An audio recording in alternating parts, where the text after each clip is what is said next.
જગતથી બ્રહ્મની અભિન્નતા, પરમાર્થ તત્વનું લક્ષણ, મહાપ્રલયમાં જગતના અધિષ્ઠાનનો વિચાર તથા જગતની બ્રહ્મરૂપતાનું પ્રતિપાદન. શ્રી વશિષ્ઠજી કહે કે રઘુનંદન, આ જગત ન તો કદી પરબ્રહ્મથી ઉત્પન્ન થાય, ન એમાં લીન પણ થાય. આ પ્રમાણે કેવલ આ સદબ્રહ્મ જ પોતે પોતાનામાં પ્રતિષ્ઠિત છે. બ્રહ્મમાં જે શૂન્ય શબ્દ અર્થની કલ્પના કરવામાં આવે, અર્થાત તેને જે શૂન્ય કહેવામાં આવે, તે અશૂન્યની અપેક્ષાએ છે. વાસ્તવમાં તે સત છે. તેમાં શૂન્યતા અશૂન્યતાની કલ્પનાઓ કઈ રીતે સંભવી શકે? ચેતન આકાશરૂપ આ બ્રહ્મનો પ્રકાશ માત્ર પોતાના અનુભવનો વિષય છે, જે બુદ્ધિ વગેરેમાં અંતર્યામી રૂપે સ્થિતિ છે. તેનો તે જ અનુભવ ખરે, બીજો નહીં. કેમ કે તે પોતાના અનુભવથી જાણી શકાય. અચલ હોવાના કારણે સૌમ્ય એટલે કે શાંત અક્ષરવાળા મહાસાગરના જળમાં જેમ વિશાળ તરંગો હોય, તે જ પ્રમાણે નિરાકાર બ્રહ્મા તેના જેવું જ એક વિશ્વ રહેલું છે. પૂર્ણથી પણ પૂર્ણનો જ પ્રસાર થાય.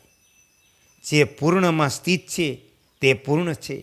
તેથી વિશ્વ કદી ઉત્પન્ન થયું નથી, અને જે ઉત્પન્ન થયું તે તત્ સ્વરૂપ બ્રહ્મરૂપ છે.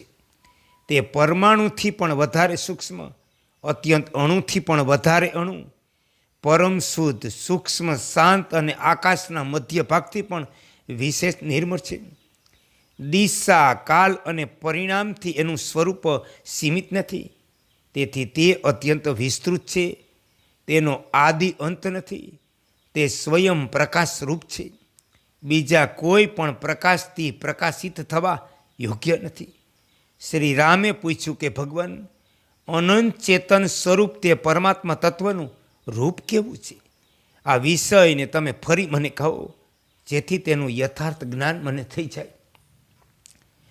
શ્રી વશિષ્ઠજીએ કહે કે રઘુનંદન, મહાપ્રલય થતાં સંપૂર્ણ કારણોનો પણ કારણ પરબ્રહ્મ પરમાત્મા જ શેષ રહે. તેનું વર્ણન કરવું સાંભળો. સમાધિમાં નિરોધ દ્વારા મનની નિવૃત્તિનો ક્ષય થઈ જાય, ત્યારે મનના પોતાના સ્વરૂપનો નાશ કરીને જે અનિર્વચનીય સ્વપ્રકાશ સદ સ્વરૂપ અવશિષ્ટ રહે.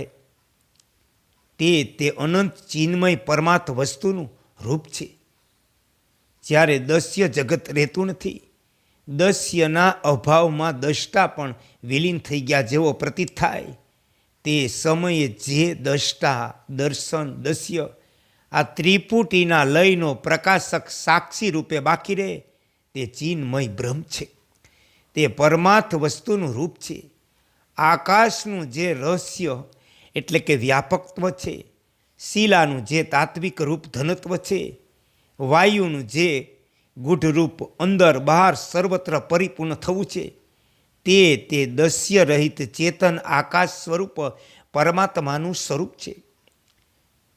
બુદ્ધિવૃત્તિનું, વેદન એટલે કે બુદ્ધિવૃત્તિનું, પ્રકાશ એટલે કે પદાર્થોની સ્ફુરણાનું, દસ્ય એટલે કે વિષયનું, અને તમ એટલે કે અજ્ઞાનનું સાક્ષીભૂત જે અનાદિ અનંત જ્ઞાન છે, તે પરમાત્માનું રૂપ છે. જ્ઞેય, જ્ઞાન અને જ્ઞાતા સામે પ્રતીત થનારી આ ત્રિપુટી જ્યાં વિદિત થાય, જેમાં સ્થિત રહે, જેમાં લીન થાય, તે પરમાત્માનું પરમ દુર્લભ રૂપ છે. શ્રી રામજીએ પૂછ્યું કે બ્રહ્મન, જે ઇદમ રૂપે પ્રત્યક્ષ દેખાઈ રહ્યું, જેનો તમે બ્રહ્મમાં અભાવ કહો, ત્યાં દસ્ય જગત મહાપ્રલય થાય ત્યારે ક્યાં સ્થિત થાય? શ્રી વશિષ્ઠજીએ કહ્યું કે રઘુનંદન, જેમ વંધ્યાનો પુત્ર અને આકાશમાં વન કદી હોતા નથી, તે જ પ્રમાણે આ સંપૂર્ણ દસ્ય જગત ત્રણેય કાળમાં કદી અસ્તિત્વમાં આવતું નથી. જગત ન કદી ઉત્પન્ન થયું, ન કદી તેનો નાશ થાય. જેની પહેલાં સત્તા નથી, તેની ઉત્પત્તિ કેવી અને તેના વિનાશની ચર્ચા કેવી? શ્રી રામચંદ્રએ પૂછ્યું.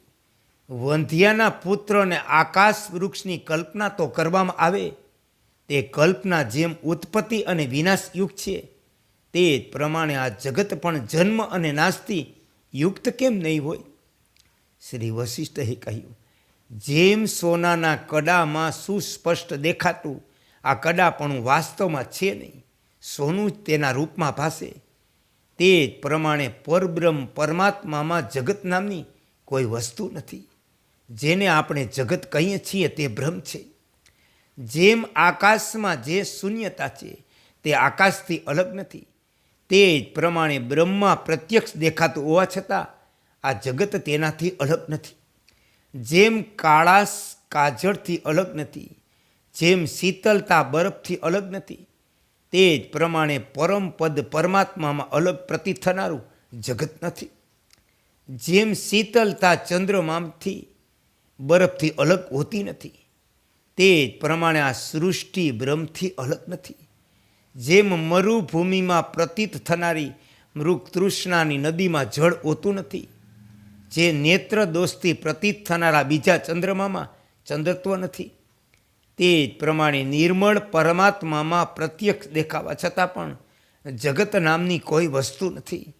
સ્વપ્નમાં સ્વપ્ન જોનાર પુરુષના અંતકરણમાં જે સ્વાભાવિક જગતની ભ્રાંતિ થાય, તે જેમ સવિત જ્ઞાનનો વિકાસ માત્ર છે, તે જ પ્રમાણે સૃષ્ટિના પ્રારંભિક કાળમાં બ્રહ્મ જ આ જગતનો વિકાસ થયો. બ્રહ્મા જ આ જગતનો વિકાસ થયો. તેથી આ તેનાથી અલગ નથી. જેમ પ્રવાહિતા જળરૂપ છે, સ્પંદન વાયુરૂપ છે, જેમ આભાસ પ્રકાશરૂપ છે, એ જ પ્રમાણે ભૂત ભવિષ્ય વર્તમાન ત્રણેય કાળમાં પ્રતીત થનારું જગત બ્રહ્મરૂપ છે. જેમ સ્વપ્ન જોનાર પુરુષની અંદરનું ચૈતન્ય ગામ નગર વગેરે જેવું પ્રતીત થાય, તે જ પ્રમાણે પરમાત્મામાં તેનું પોતાનું ચિન્મય સ્વરૂપ જગત જેવું ભાસે. શ્રી રામે પૂછ્યું, બ્રહ્મન, આ જગત મિથ્યા છે તો આટલી આની સુદઢ પ્રતીતિ કઈ રીતે થઈ રહી એ જણાવો.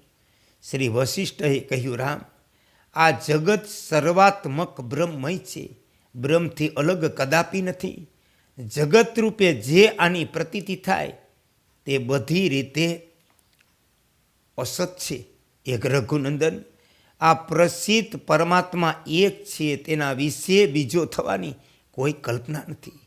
તે અદિતિ પરમાત્મામાં આ જગત જે રીતે ઉત્પન્ન થયું તે તમને આગળ ઉપર જણાવીશ. એ પ્રિય શ્રીરામ, તેનાથી આ તમામ દસ્ય પદાર્થોનો વિસ્તાર થયો. તે પરમાત્મા જ આ વ્યષ્ટિ અને સમિષ્ટિ રૂપ જગત છે. દસ્ય વસ્તુઓના દર્શન અને મનની વસ્તુઓના મનનના જે જે પ્રકાર છે, તેમના રૂપમાં તે સ્વયં ઉદિત અને વિલીન થતો રહે, તેનો આવિર્ભાવ અને તિરોભાવ થાય. ઓમ શ્રી યોગ વશિષ્ઠાય નમઃ. ઓમ રામ રીમ રોમ સસૂર્યાય નમઃ. સસૂર્યાય નમઃ.